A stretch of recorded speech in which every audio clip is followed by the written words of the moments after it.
যাত্রা শুরু করলো ত্রয়োদশ জাতীয় সংসদ। বিএনপির সংসদ সদস্য ডক্টর খন্দকার মোশাররফ হোসেনের সভাপতিত্বে সংসদের প্রথম অধিবেশনে হাফিজ উদ্দিন আহমেদ বীর বিক্রমকে স্পিকার এবং ব্যারিস্টার কায়সার কামালকে ডেপুটি স্পিকার নির্বাচন করেন সদস্যরা। পরে রাষ্ট্রপতি মোহাম্মদ শাহাবুদ্দিন তাদের শপথ পড়ান। ইমদাদুল্লাহ বাবুর রিপোর্ট।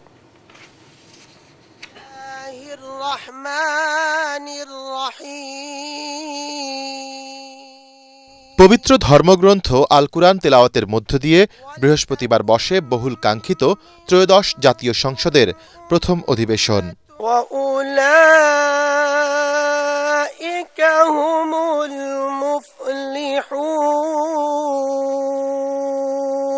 স্পিকারের পদ শূন্য থাকায় দিনের কার্যসূচির প্রথম অংশ পরিচালনার জন্য সূচনা বক্তব্যে সভাপতি হিসেবে সংসদ সদস্য ডক্টর খন্দকার মোশাররফ হোসেনের নাম প্রস্তাব করেন সংসদ নেতা ও প্রধানমন্ত্রী তারেক রহমান। বিতাড়িত ফ্যাসিস্ট সরকারের জনবিরোধী এবং গণবিরোধী কর্মকাণ্ডের ফলে জনরোষ তৈরি হয়েছিল, তাতে এই মহান সংসদের সাবেক স্পিকার বা ডেপুটি স্পিকারকে খুঁজে পাওয়া যায়নি।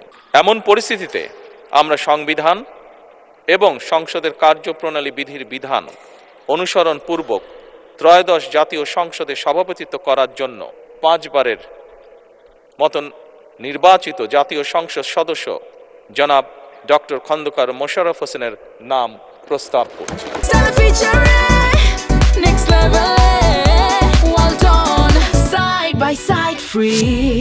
সংসদে সরকার দলীয় উপনেতা মির্জা ফখরুল ইসলাম আলমগীর এবং বিরোধী দলীয় উপনেতা সৈয়দ আবদুল্লাহ মোহাম্মদ তাহের এতে সমর্থন জানান।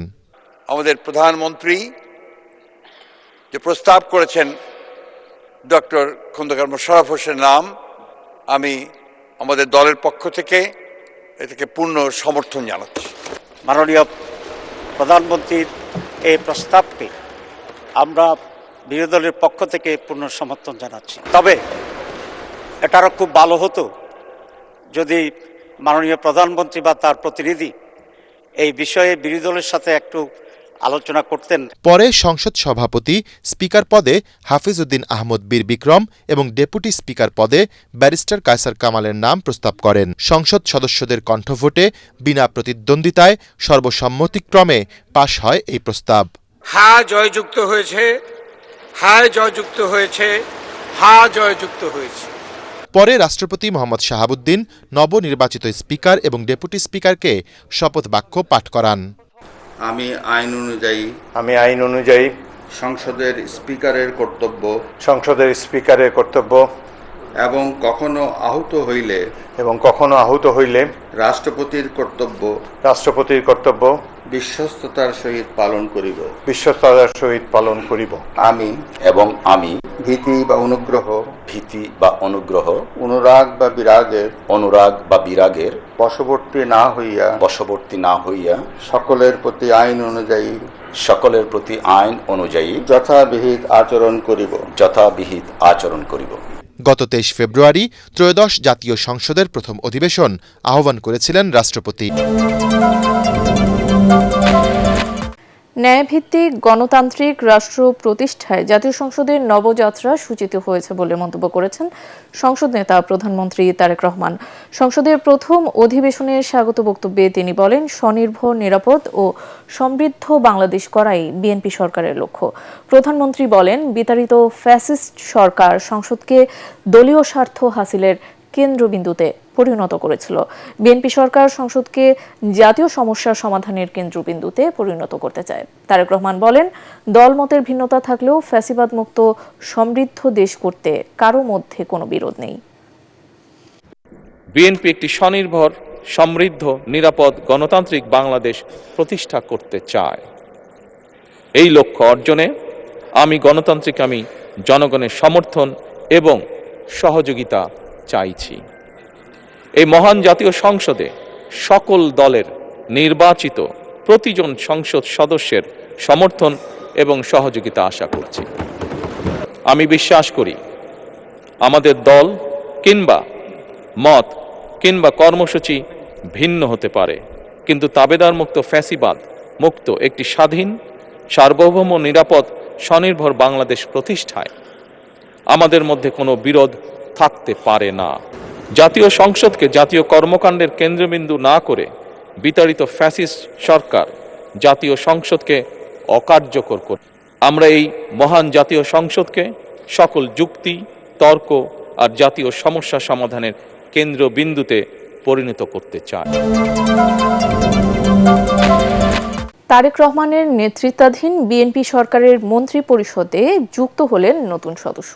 নতুন মন্ত্রী হিসেবে শপথ নিয়েছেন টাঙ্গাইল ৮ আসনের সংসদ সদস্য আহমেদ আজম খান। জাতীয় সংসদ ভবনে তাকে মন্ত্রী হিসেবে শপথ পাঠ করিয়েছেন রাষ্ট্রপতি মোহাম্মদ শাহাবুদ্দিন। এর আগে মন্ত্রিসভার নতুন সদস্যদের নাম ঘোষণা করেন মন্ত্রিপরিষদ সচিব নাসিমুল গনি। বিএনপির ভাইস চেয়ারম্যান হিসেবে দায়িত্ব পালন করেছেন অ্যাডভোকেট আহমেদ আজম খান। রাজধানীর পেট্রোল পাম্পগুলোতে মিলছে না কাঙ্ক্ষিত জ্বালানি তেল। সারা রাত ধরেই পাম্পগুলোতে যানবাহনের দীর্ঘ সারি। সরকারের পক্ষ থেকে বারবার জ্বালানি সংকট নেই বলা হলেও তেলের অভাবে রাজধানীর অনেক পেট্রোল পাম্প বন্ধ রয়েছে। ফিলিং স্টেশন সংশ্লিষ্টরা জানান, ডিপো থেকে পর্যাপ্ত তেল সরবরাহ করা হচ্ছে না, তাই বাধ্য হয়েই বন্ধ রাখতে হচ্ছে পাম্প। আজমাইন আরাফাতের ক্যামেরায় বিস্তারিত জানাচ্ছেন জামিল হাসান শান্ত। সারা রাত ধরেই রাজধানীর ফিলিং স্টেশনগুলোতে যানবাহনের দীর্ঘ লাইন। ঘন্টার পর ঘন্টা লাইনে দাঁড়িয়ে জ্বালানি তেল নিচ্ছেন প্রাইভেট কার ও মোটরসাইকেল চালকরা। এদিকে ডিপো থেকে সরবরাহ কমিয়ে দেওয়ায় রাজধানীর বেশিরভাগ পাম্প বন্ধ। এতে গ্রাহকদের দুর্ভোগ আরও বেড়েছে। পাম্পের সামনে আপনার সাইনবোর্ড লাগানো যে এখানে অকটেন নাই, দেখা গেল যে আমি 2 ঘন্টা বা 3 ঘন্টা ঘোরার পরে 300 টাকার তেল পাই। আমরা যারা রাইড শেয়ার করি সারাদিনে 300 টাকার তেলে কি হয়? আমরা যারা রাইড শেয়ার করি তারা তো মোটামুটি একেবারে নাজেহাল অবস্থা। গতকাল থেকে ঘুরে যাইতেছি, তেল পাইতেছি না। সব পাম্পে পাওয়া যাচ্ছে না। সকাল 5টার সময় আসছি ভোর, এখন পর্যন্ত লাইনে দাঁড়ায় আছি, উল্টাপাল্টা অনেকে গাড়ি ঢুকাইতে তেল পাচ্ছি না। চাহিদার অনুপাতে তেল না পাওয়ায় পেট্রোল পাম্প মালিক ও গ্রাহক ভোগান্তি পোহাতে হচ্ছে সবাইকে। তাই তেল মজুত না করার পরামর্শ তাদের। যদি আপনার ডিপো তেল দেয় তবে না আমরা তেল দেবো। গতকাল আমাদের টোটালি ডিপো থেকে তেল দেয় নাই। এক গাড়ি ডিজেল দিতে, ডিজেল আমরা বিক্রি করে ফেলছি, কিন্তু অকটেন তো আমাদের দেয়নি। 18,000-27,000 লিটার তেল পাই, সেখানে আমাদের অকটেন দিচ্ছে মাত্র 9,000 লিটার। এই যে গ্যাপটা, এটা আমরা কিভাবে পূরণ করব? এদিকে সংকট মোকাবেলায় শুক্র ও শনিবারও ডিপো থেকে তেল সরবরাহ করা হবে বলে জানিয়েছেন Bangladesh petroleum corporation BPC. Chittagong বন্দরের নিউ মোরিং কন্টেইনার টার্মিনাল বা এনসিটির ব্যবস্থাপনা বিদেশি কোম্পানিগুলোকে দেয়া সংক্রান্ত প্রক্রিয়ার বৈধতা প্রশ্নে হাইকোর্টের রায়ের বিরুদ্ধে লিভ টু আপিল খারিজ করে দিয়েছে আপিল বিভাগ। ফলে চুক্তির প্রক্রিয়া বৈধই থাকলো। প্রধান বিচারপতির নেতৃত্বে আপিল বিভাগ এ আদেশ দেন। চট্টগ্রাম বন্দরের নিউ মোরিং কন্টেইনার টার্মিনাল বা এনসিটির ব্যবস্থাপনা বিদেশি কোম্পানিগুলোকে দেয়া সংক্রান্ত প্রক্রিয়ার বৈধতা চ্যালেঞ্জ করে যুব অর্থনীতি ফোরামের সভাপতি মির্জা ওয়ালিদ হাসান রিট করেন। গত বছরের 4 ডিসেম্বর দ্বিধা বিভক্ত রায় দিয়েছিলেন হাইকোর্ট। ফলে বিষয়টি প্রধান বিচারপতির কাছে পাঠানো হলে তিনি নিষ্পত্তির জন্য বিচারপতি জাফর আহমেদের একক বেঞ্চে পাঠান। গত 29 জানুয়ারি বিচারপতি জাফর আহমেদের একক বেঞ্চ চুক্তির প্রক্রিয়া বৈধ বলে রায় দেন।